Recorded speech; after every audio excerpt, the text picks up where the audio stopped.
daripada bab-bab sujud sahwi, yang bagi jamaah yang sudah memegang kitabnya bisa buka halaman 25 pasal paling atas.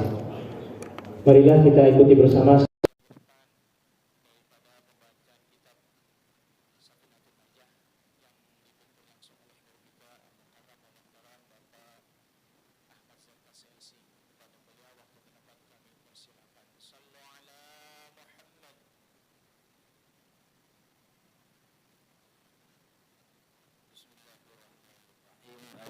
Assalamualaikum warahmatullahi wabarakatuh. Waalaikumsalam warahmatullahi wabarakatuh. Alhamdulillahi rabbil alamin, nahmaduhu wa nasta'inuhu wa nastaghfiruh. Allahumma salli wa sallim wa barik ala sayyidina Muhammadin, amma ba'du. Para jemaah, Bapak Ibu yang dirahmati Allah,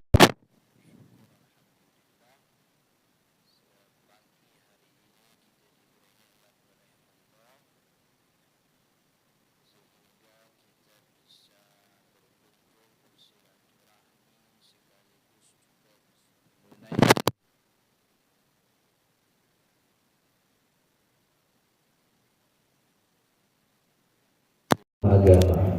Mudah-mudahan apa yang kita pelajari jadi ilmu yang bermanfaat, sekaligus jadi tambahan amal ibadah kita di akhirat. Amin ya rabbal alamin. Jadi salah satu tanda ilmu itu bermanfaat, ilmu itu datang ketika dibutuhkan. Itu namanya manfaat. Ilmunya hadir ketika dibutuhkan, begitu. Lagi ada kebutuhan tentang tayamum misalnya, airnya lagi nggak ada, otak nyampe, di otak kebayang bagaimana caranya tayamum. Soalnya dulu pernah ngaji. Gitu. Ketika datang waktunya air kagak ada, otaknya muter, nyampe itu ilmu tayamum, nyampe tahu bagaimana tayamum, nepoknya bagaimana, ngusapnya bagaimana, bagian mana yang diusap, otaknya nyampe, bisa begitu. Kalau udah pernah ngaji bab tayamum, waktu ada nggak adanya air dia kebingungan begitu. Tayamum bagaimana yang ditepuk tangan kanan apa kiri kan begitu.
Ditanya ada orang yang kewajiban kagak ngerjain, bilangnya saya nggak tahu kalau itu wajib. Itu cuma diterima kalau orang itu baru masuk Islam.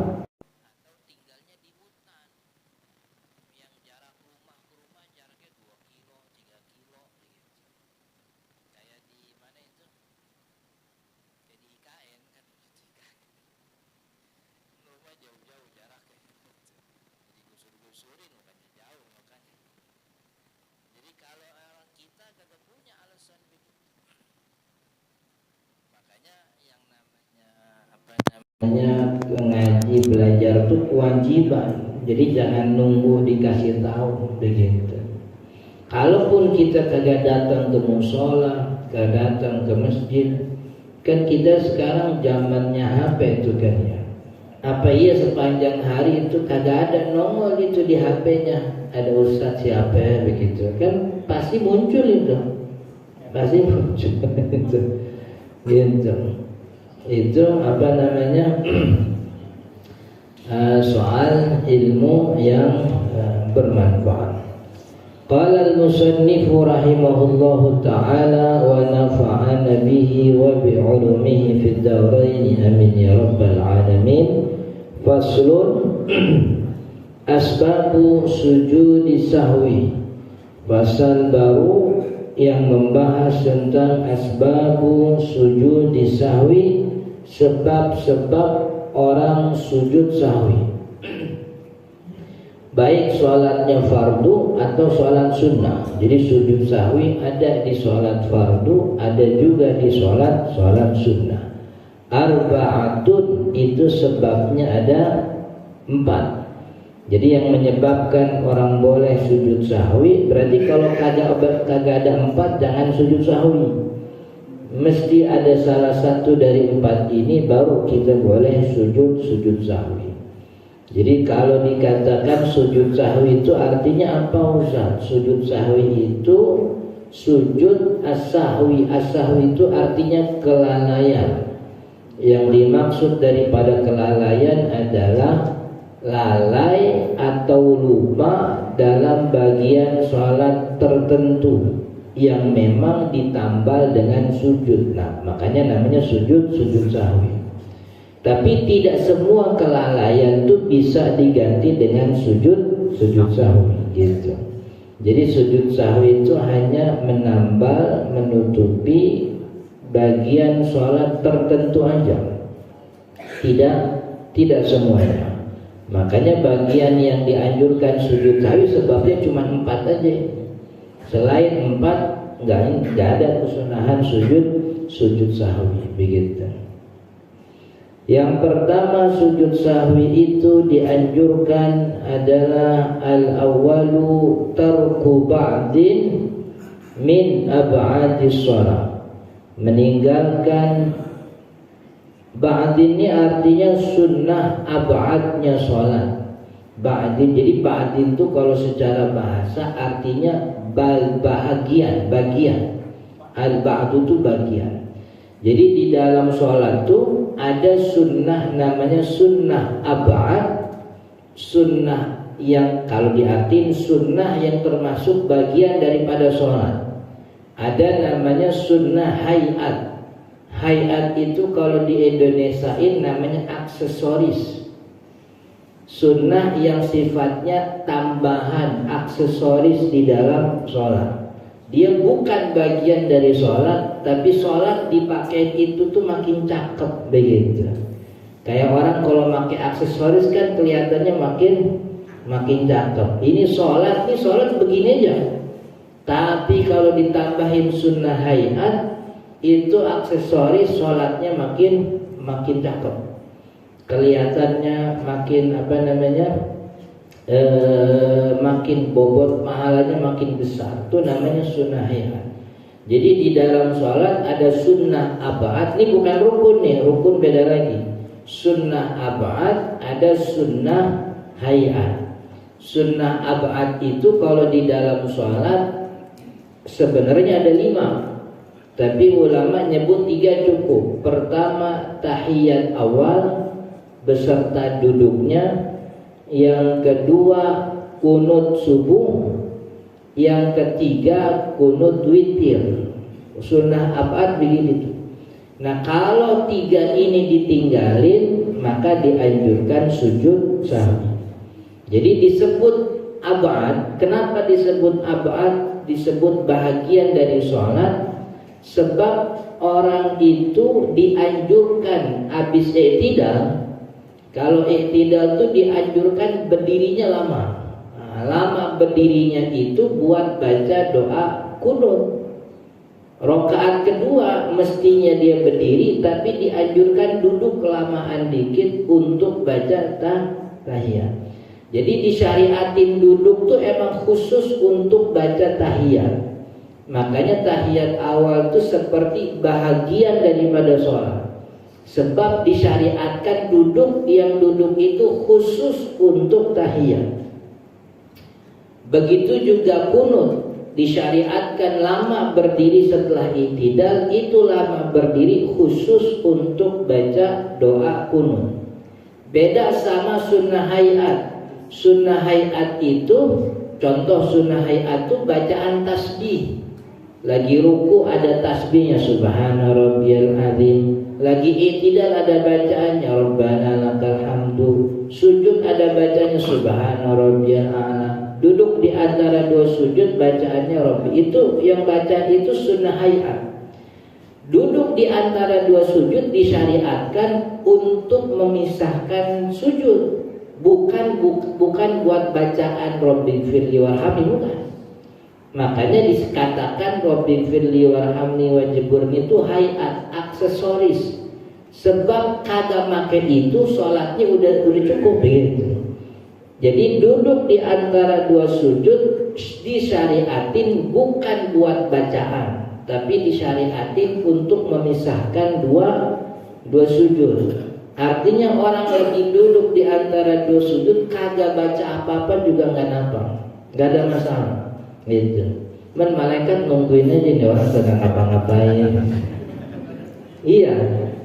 Maka dipakein aksesoris, dipakein dandan. Apa dandanannya? Rabbi firli warhamni wajiburni. Kalau kagak dandan gak apa. Yang penting ada itunya, duduknya ada, begitu. Cuman kalau duduk doang kan kurang cakep tuh. Makanya dipakein aksesoris, hayat itu namanya. Tapi kalau sunnah abad, ini disyariatin duduk lebih lama, bukan buat apa-apa, emang buat baca tahiyat. Maka seakan-akan ini bagian daripada sholat, walaupun hukumnya cuma sunnah doang. Sunnah apa? Kira-kira paham apa enggak? Ya, jadi kalau sunnah abad itu bagian sunnah yang bagian dari sholat, disyariatin emang buat itu. Kan i'tidal itu kan rukun pendek i'tidal. Orang kagak boleh lama-lama i'tidal. Paling lama i'tidal itu tidak boleh seukuran Al-Fatihah. Orang baca Al-Fatihah kan misalnya berapa menit. Itu i'tidal kagak boleh selama itu.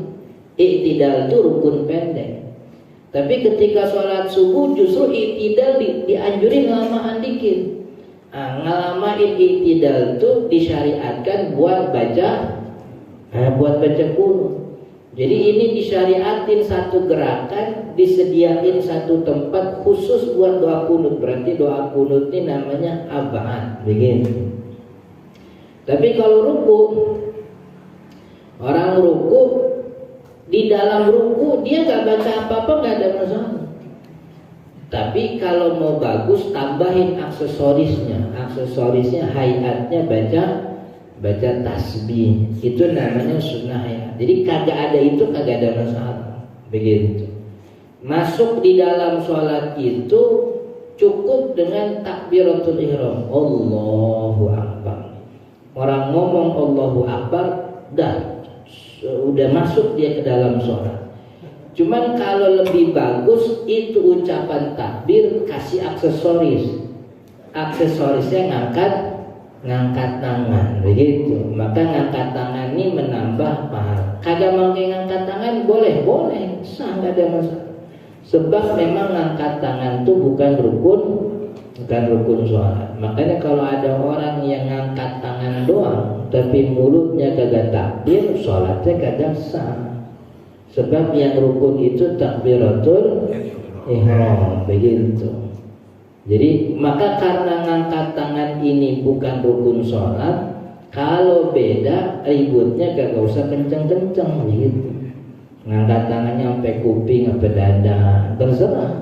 Sampai kupingnya bagus, sampai dada juga boleh. Yang penting kan yang diangkat tangan sendiri kan, jangan tangan orang.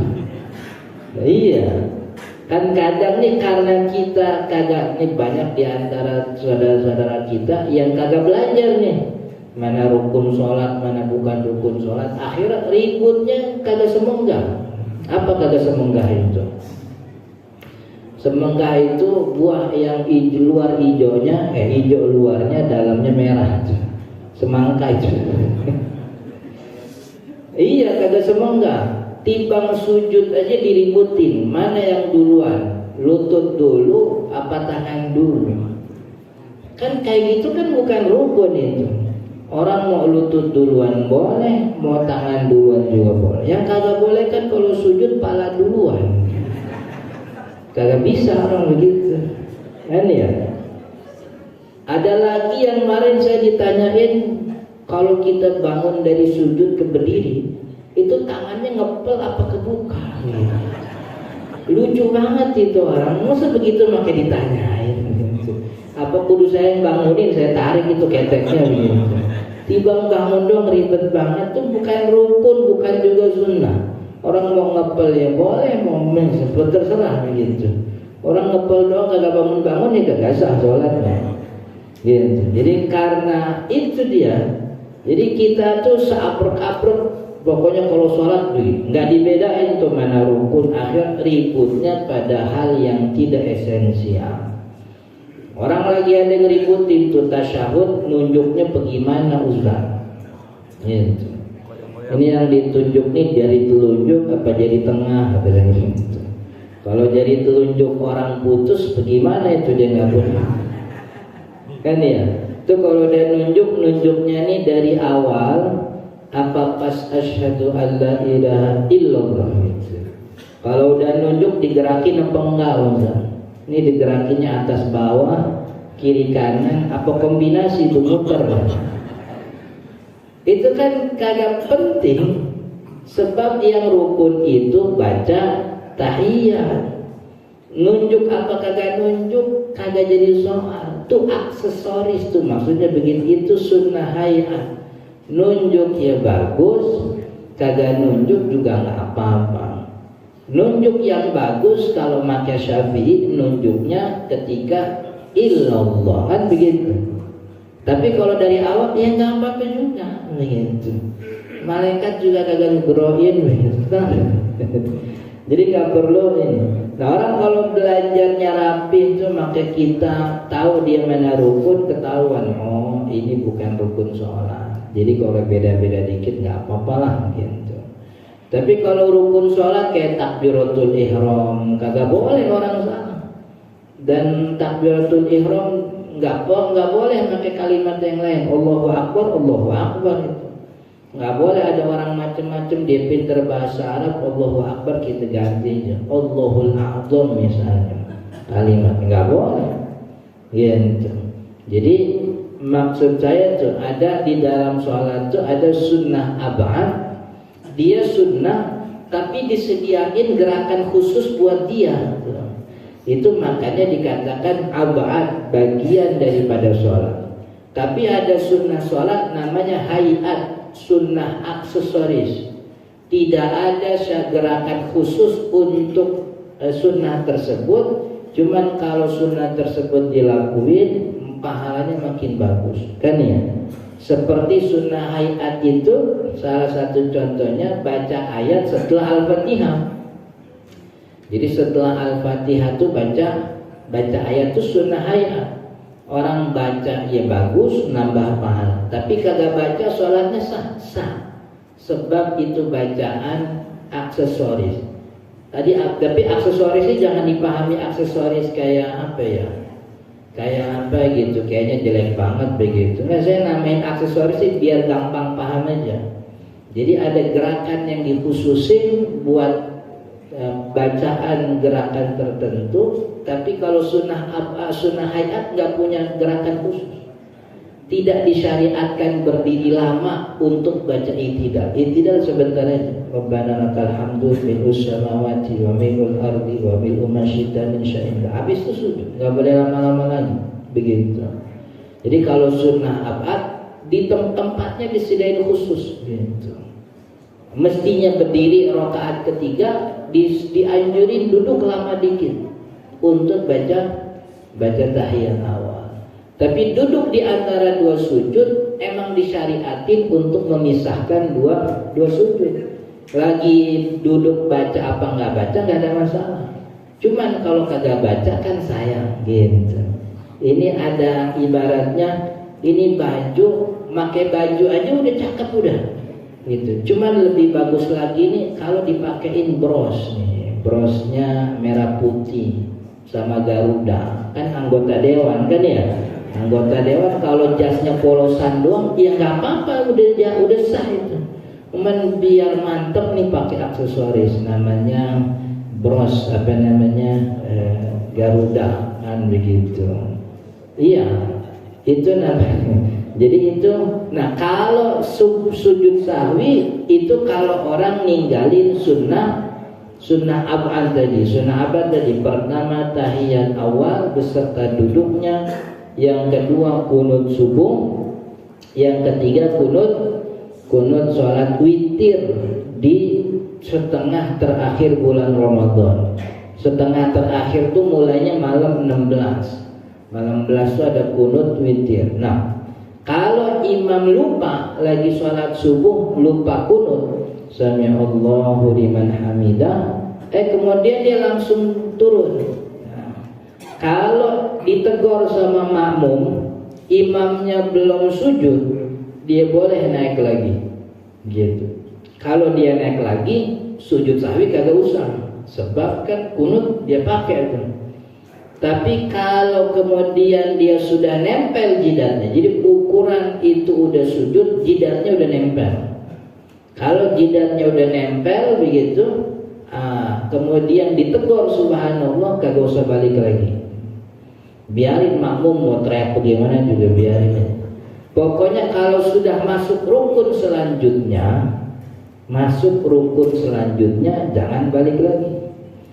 Tapi kalau baru nyampe baru nunduk kira-kira sekian derajat atau baru nempel dengkulnya doang, lututnya udah nempel, lutut tangan udah nempel nih, itu belum dibilang sujud tuh.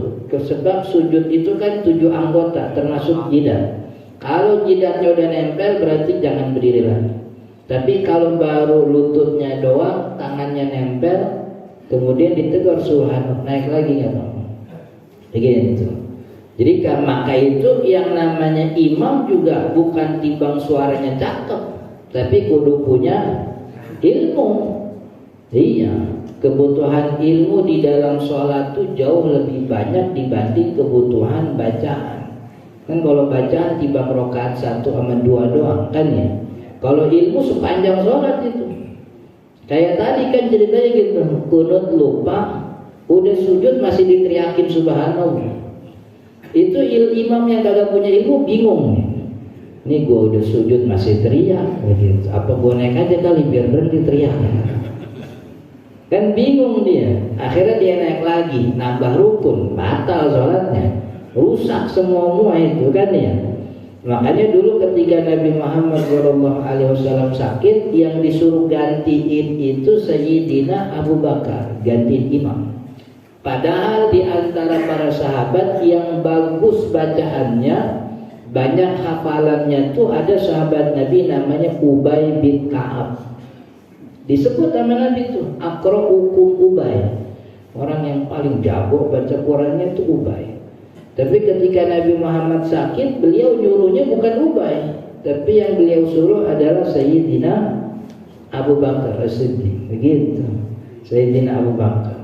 Maka itu kata ulama Syafi'i, imam tuh kalau lagi milih imam milih imam maksudnya kita baru bangun musola, baru bangun masjid, bikin majelis, pengen ada sholat berjamaah, milih dahulukan di antara mereka yang afqah, yang paling ngerti soal ilmu sholat, bukan yang paling banyak hafalan Quran.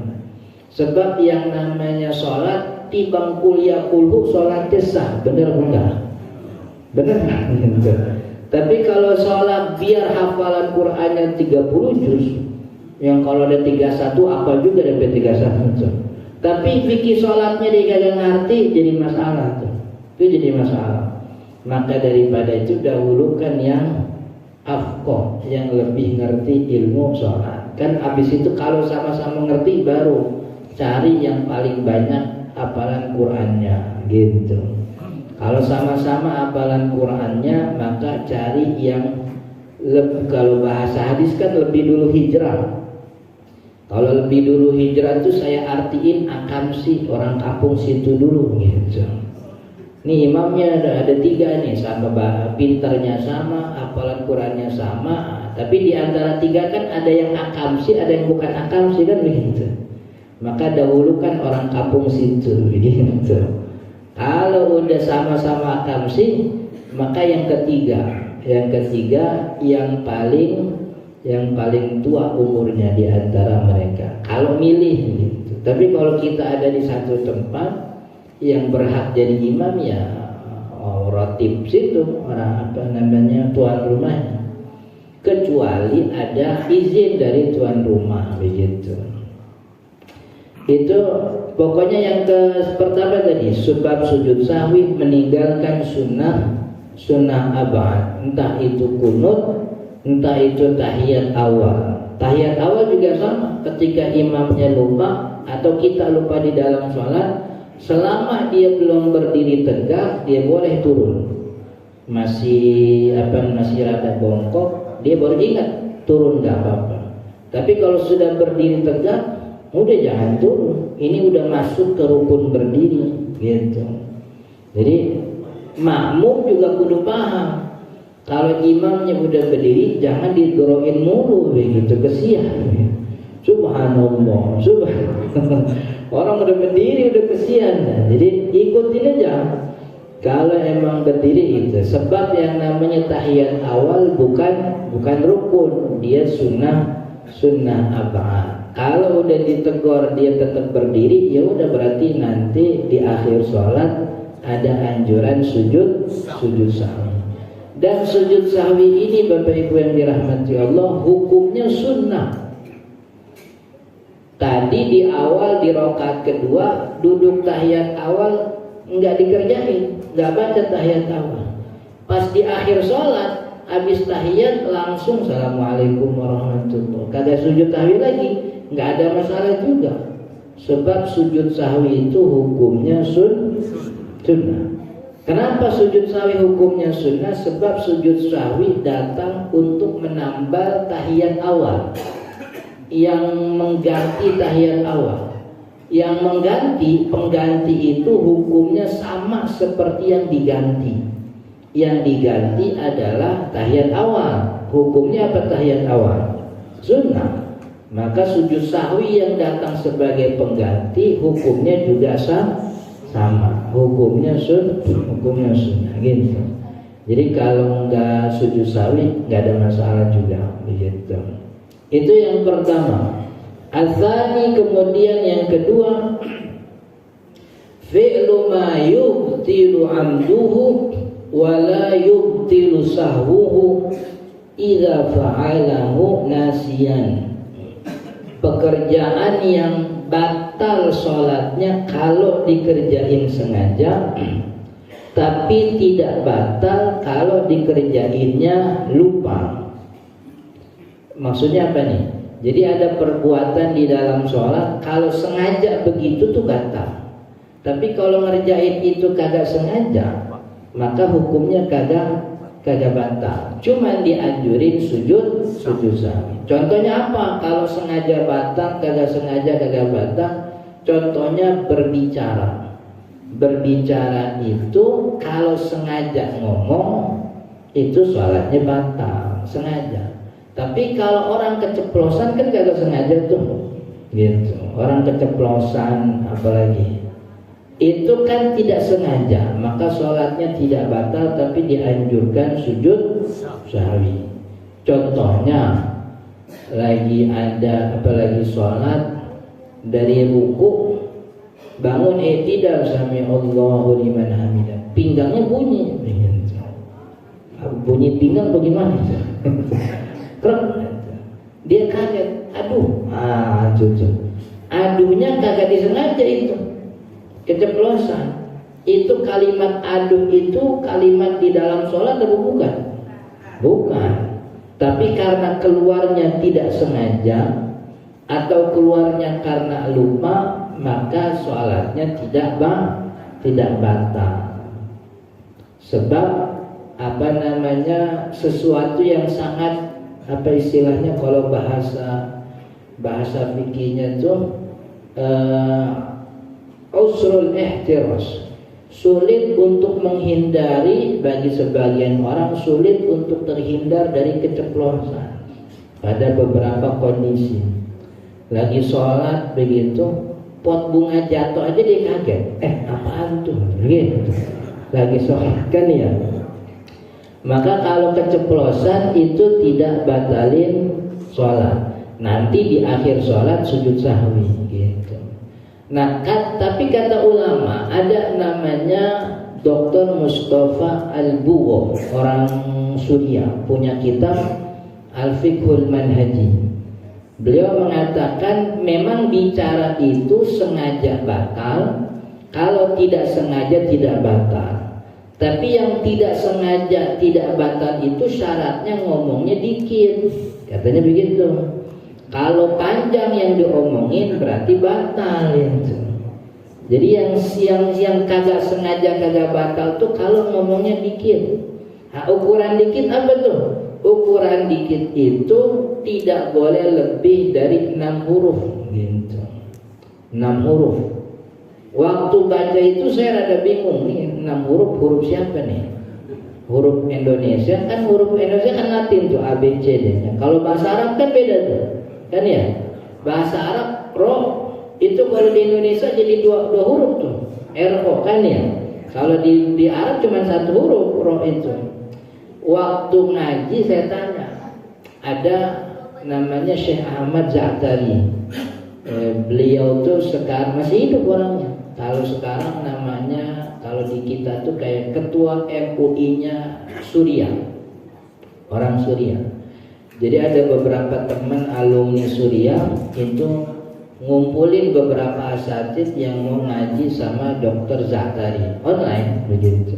Jadi beliaunya dari Suriah, kita baca kitab ada Al-Ashbah wan Nadhair. Saya karena dia kenal sama saya diajak ikut gak? Saya ikut ngaji gitu. Waktu ngaji saya tanya tuh, ini huruf yang disebut Dr. Al-Bugho, sebab beliau termasuk orang kenal tuh sama Dr. Mustafa Al-Bugho. Yang dimaksud Dr. Al-Bugho ini nggak boleh lebih dari 6 huruf tuh 6 hurufnya siapa? Beliau jawabnya 6 huruf orang yang sedang sholat. Kalau yang sedang sholat orang Arab, hurufnya Arab. Kalau yang lagi sholat orang Indonesia, kan orang Indonesia ngomongnya kagak pakai bahasa Arab, kan ya? Maka yang jadi standar huruf dia baca, gitu. Jadi kalau ada orang keceplosannya timbang aduh. Nah, aduh berapa huruf tuh? 4. A, D, U, H. Udah, kagak batal sesuatunya. Tapi kalau keceplosannya aduh, pinggang gua ngerentak lagi, kebanyakan. Batal. Kebanyakan udah begitu. Jadi kalau yang diomongin dikit nggak batal, nggak sengaja nggak batal. Tapi kalau aduh sengaja batal sholat. Biarpun sedikit, kalau sengaja sholatnya batal. Termasuk yang mengerjakan sengaja batal, kalau tidak sengaja tidak batal. Tatwilu ar-ruknil qasir, memperpanjang rukun-rukun pendek. Rukun-rukun pendek itu kayak i'tidal, itu rukun pendek, kagak boleh dipanjangin. Termasuk ruku, Kalau tapi dalam beberapa sholat kan boleh panjang, kayak sholat gerhana, sholat tasbih. Tapi kalau tidak dalam kondisi sholat tasbih, sholat gerhana, ruku, iktidal, sujud jangan lama-lama, begitu. Kalau lamanya disengaja, gua lamain lah, begitu. Dia sholat nih. Tapi lo nih, lama nih bunyinya. Imam assalamualaikum, assalamualaikum, dia berdiri, Allahu Akbar gitu. Pas kebetulan sholatnya di samping temennya nih, sama-sama masbuk, jadi imam assalamualaikum dia sama-sama berdiri gitu. Kan yang namanya orang masbuk kan habis imam salam ya paling baca Fatihah doang. Karena baca Fatihah doang, rukunya bareng. Ini orang, gua kagak demen kalau barengan sama dia mah gitu. Duh, gua lamain lah rukunya biar duluan dia duluan aja. Gitu. Itu ngelamain ruku sengaja tuh sholatnya batal tuh. Allahu Akbar ruku, dia lamain biar kagak bareng sama temennya. Sholatnya batal tuh.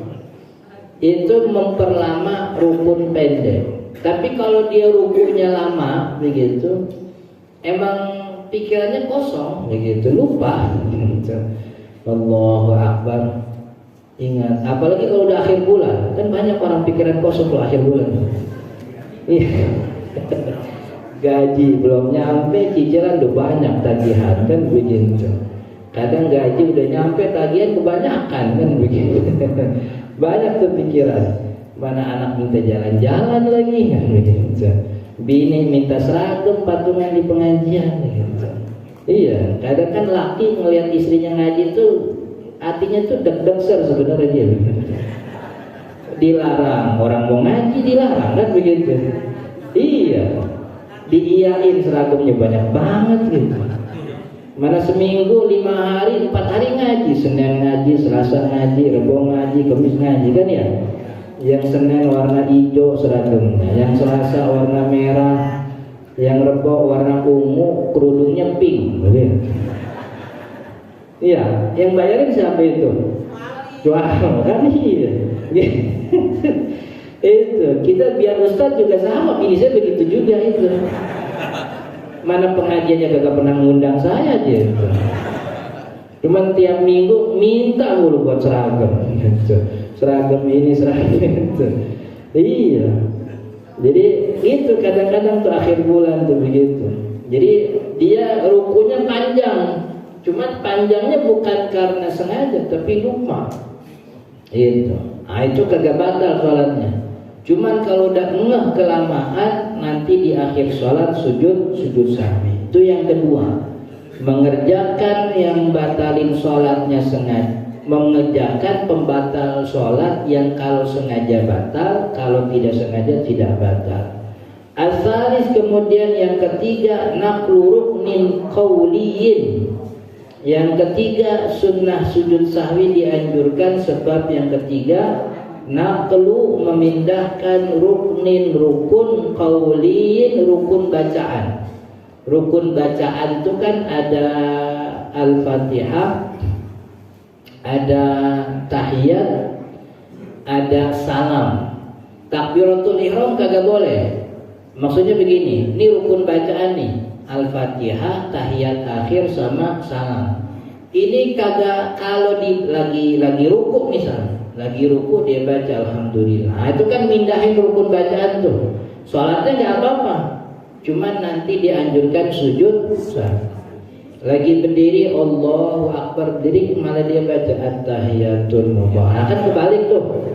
Itu sholatnya nggak apa-apa, nggak batal, cuman anjurannya sujud sahwi. Lagi duduk di antara dua sujud malah baca Fatihah, Bismillahirrahmanirrahim. Itu Al-Fatihah, tahiyat sama termasuk salam. Salam tuh kalau aku ucap kagak sengaja pindah itu tempatnya, itu tidak masalah. Tapi dianjurkan sujud. Kalau salam sih ada yang bilang batal. Tapi kalau di sini Syekh Nawawi bilangnya tidak ada masalah, asal nyebutnya lupa. Yang kagak boleh banget itu takbiratul ihram. Jadi kalau orang nyebut takbiratul ihram di tempat yang bukan tempat takbiratul ihram, maka sholatnya batal. Misalnya udah takbiratul ihram nih, Allahu Akbar, kan kudunya dibaca Fatihah tuh, dia malah takbir lagi, Allahu Akbar, maka sholatnya batal. Jadi takbir yang pertama udah bikin dia masuk sholat, takbir yang kedua membatalkan takbir yang pertama, gitu. Jadi orang yang takbir diulang-ulang itu sholatnya batal sebenarnya, begitu. Maka daripada itu, supaya kagak ngulang-ulang takbir, niatnya ngomong aja yang gede. Niat itu kan kadang-kadang orang ngulang-ulang takbir sebab alasannya apa? Niatnya kurang ini. Kalau gitu ngomong aja, usolli fardu, digedein gitu, biar kupingnya dengar, hatinya ngikutin. Usolli fardu zuhri arba'a raka'atin ma'muman, Allahu Akbar, gitu. Kan emang ngomongin niat tuh dianjurkan emang buat orang-orang begini sebenarnya, supaya dia yakin bahwa dia tuh udah niat, begitu. Kalau orang yang udah nggak perlu itu, maksudnya udah hatinya udah mantep, kan nggak perlu diomong, tibang dalam hati, Allahu Akbar, gitu. Jadi itu apa namanya, memindahkan rukun apa namanya, rukun bacaan, gitu.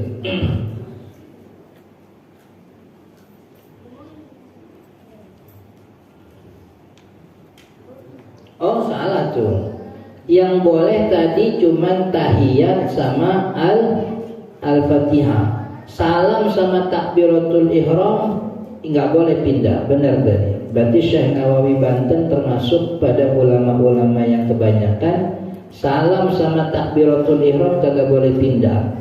Kalau salam sama takbiratul ihram pindah, sholatnya batal. Salamnya di tempat waktunya salam, di takbiratul ihram juga di tempat takbiratul ihram.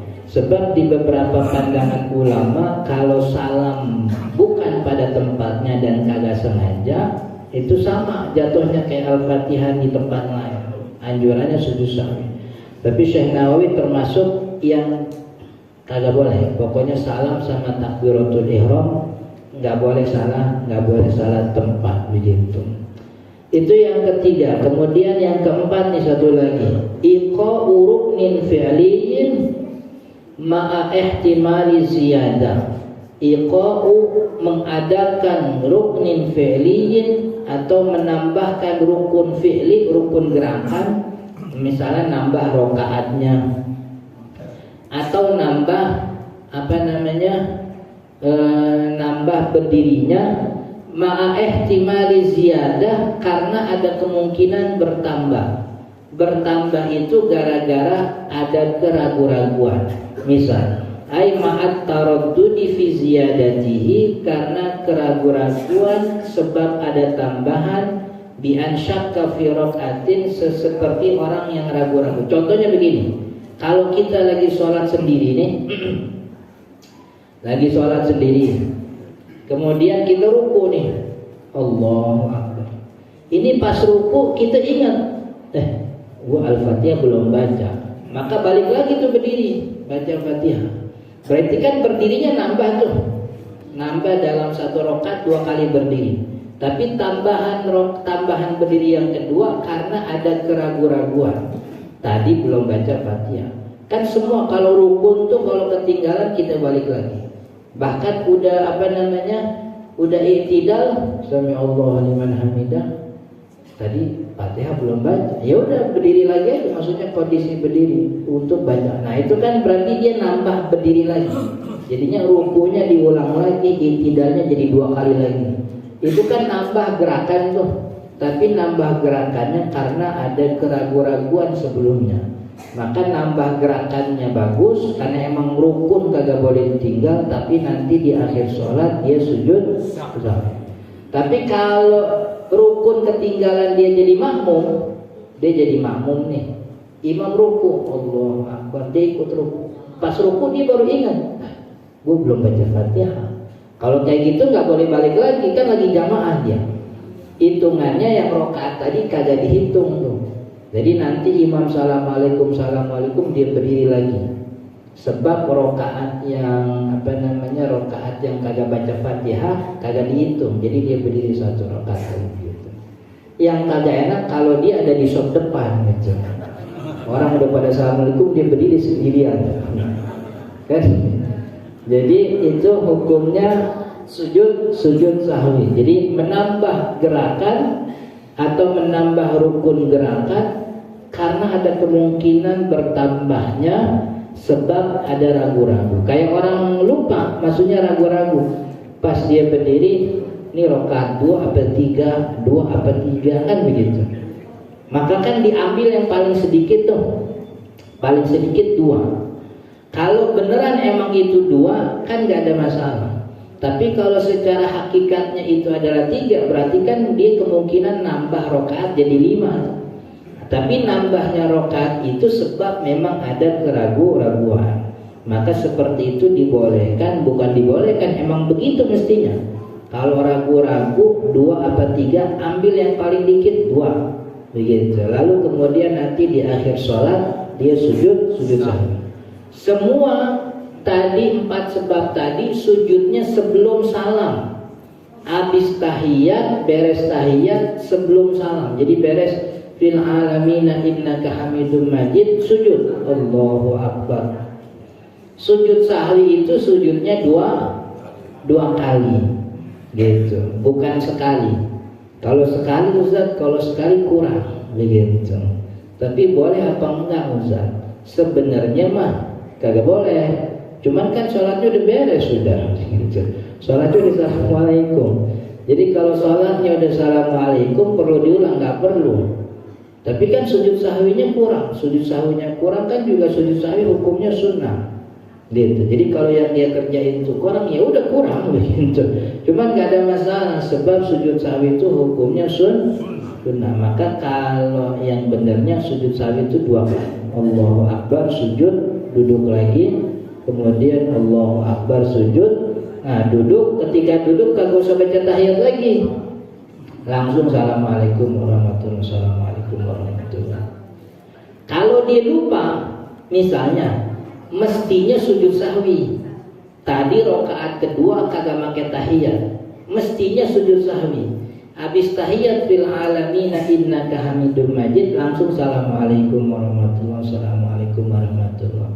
Kalau dia ingat langsung, karena mestinya sujud sahwi dia nggak sujud, dia ingat langsung, boleh dia sujud sahwi habis assalamualaikum.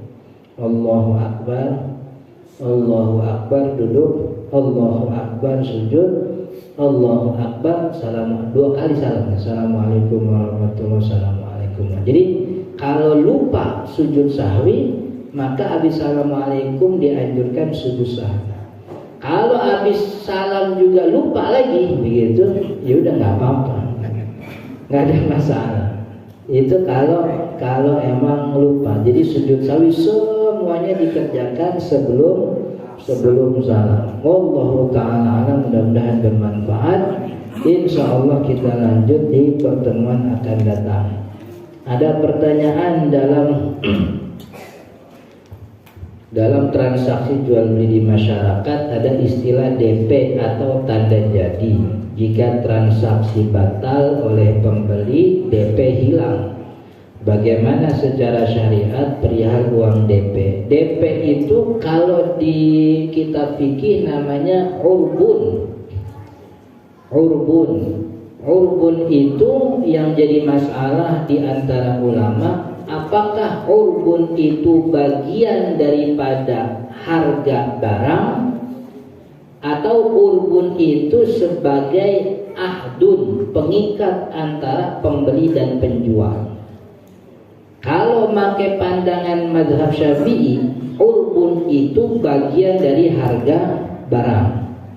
Maka kalau kagak jadi jual belinya, urbunnya, DP-nya kudu dibalikin. Sebab urbun itu bagian dari harga barang. Ini kalau mazhab Syafi'i begitu. Tapi mazhabnya Imam Ahmad bin Hanbal, mazhab Hanbal, yang saya tahu Hambali apa sama Imam Abi Hanifah juga begitu. Pokoknya Hambali bilangnya urbun itu termasuk al-ahdu, apa? Ikatan antara pembeli dan penjual. Maka ketika jual belinya kagak jadi, urbun boleh diambil oleh penjual sebagai ganti rugi atas waktu yang hilang. Waktu selama itu tuh Syafi'i ya silakan. Kalau saya sih kalau jual beli kagak usah pakai DP. Demen ya beli, kagak demen jangan janjiin orang begitu. Suka ya beli, kalau kagak suka jangan janjiin gitu. Udah DP aja, takut ntar keduluan orang begitu. Kagak, kalau emang masih ragu-ragu nggak usah. Sayang DP-nya kan, mending beli cendol duren kan. Kan ya, kayak apa namanya mobil itu kan DP-nya lumayan. Tahunian gitu. Yang DP udah lupa gitu. Baru datang. Jadi itu DP, apalagi itu satu lagi. Hah? Gimana? Jafar Sodik? Jafar, Fajar Sodik kali. Fajar Sodik. Jadi yang dimaksud Fajar Sodik itu kalau secara bahasa namanya fajar bener. Fajar beneran fajar. Fajar itu terang di langit. Fajar Sodik. Sebelum fajar itu namanya waktu subuh. Waktu subuh itu terangnya horizontal. Jadi kalau kita melihat di khotul istiwa itu ufuk 0 derajat. Kalau bahasa Indonesia katulista daripada bumi, biasanya di laut. Itu fajar sodik itu terangnya itu horizontal. Setelah terang itu namanya fajar sodik. Waktu subuh begitu.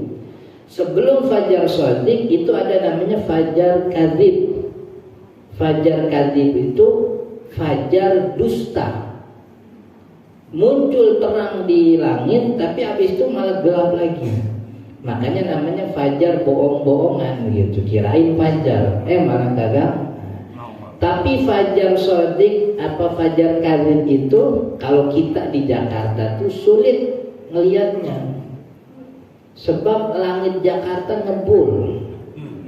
Jadi apa yang kayak mega